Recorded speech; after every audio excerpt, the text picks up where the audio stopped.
Madame Carré-Conte. Oui,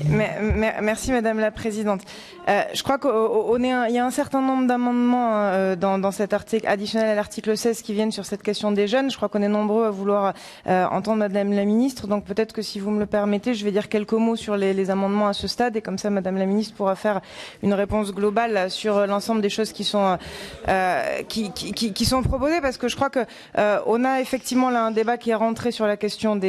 très précise des stages et du statut que l'on souhaite donner aux stages pendant les cursus. Mais je crois que la question qu'on aborde à ce stade, c'est une question qui est plus globale sur la situation et sur les enjeux de la situation des jeunes autour de cette réforme des retraites et du projet de loi qui nous est présenté.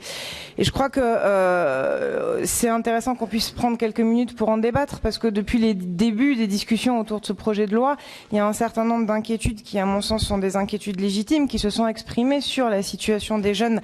et sur les conséquences de cette réforme sur les jeunes générations, autour de la conjonction de trois éléments qui sont désormais connus, qui ont été rappelés par un certain nombre de mes collègues: l'allongement de la durée des études, qui est quelque chose que nous souhaitons et que nous encourageons pour l'ensemble de notre société, les difficultés de rentrer sur le marché du travail et les problématiques de carrière hachée que connaissent beaucoup plus les jeunes générations que des générations antérieures, et puis les conséquences de l'allongement de la durée de cotisation telle qu'elle est actuellement, on va dire, envisagée dans la réforme. Donc je crois que par rapport à la conjonction de ces trois éléments, moi j'ai le sentiment qu'il faudrait que nous puissions réussir à aller plus loin dans les mesures qui sont mises en œuvre à destination des jeunes dans cette réforme. Je crois que on a discuté hier du dispositif de rachat qui était un premier pas, mais je pense qu'on a vu qu'il y avait un certain nombre de limites et d'insuffisances peut-être sur cette question du rachat, et je crois qu'il est important que nous puissions le compléter par des mesures qui permettront, je crois qu'il y a un vrai enjeu à ça,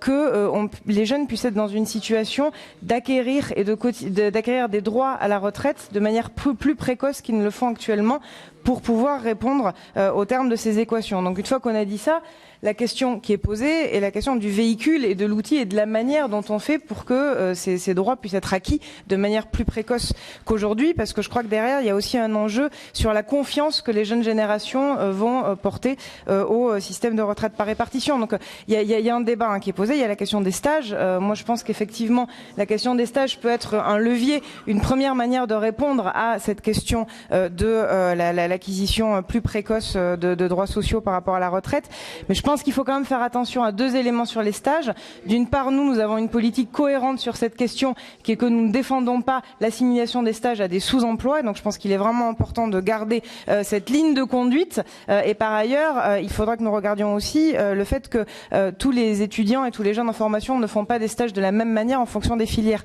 C'est pour ça que nous posons aussi, vous verrez que dans les amendements qui sont posés après, se pose aussi la question de la prise en compte des années d'études. En tout cas, moi, c'est quelque chose sur lequel je souhaiterais que nous puissions continuer à discuter. Les années d'études, alors les années d'études plafonnées, puisque évidemment l'idée n'est pas de favoriser les personnes qui font par exemple des longues études à bac+5 plutôt que des études à bac+2, mais je pense que peut se poser aujourd'hui la question d'utiliser ce véhicule-là pour permettre aux jeunes d'acquérir plus précocement des droits en matière de retraite.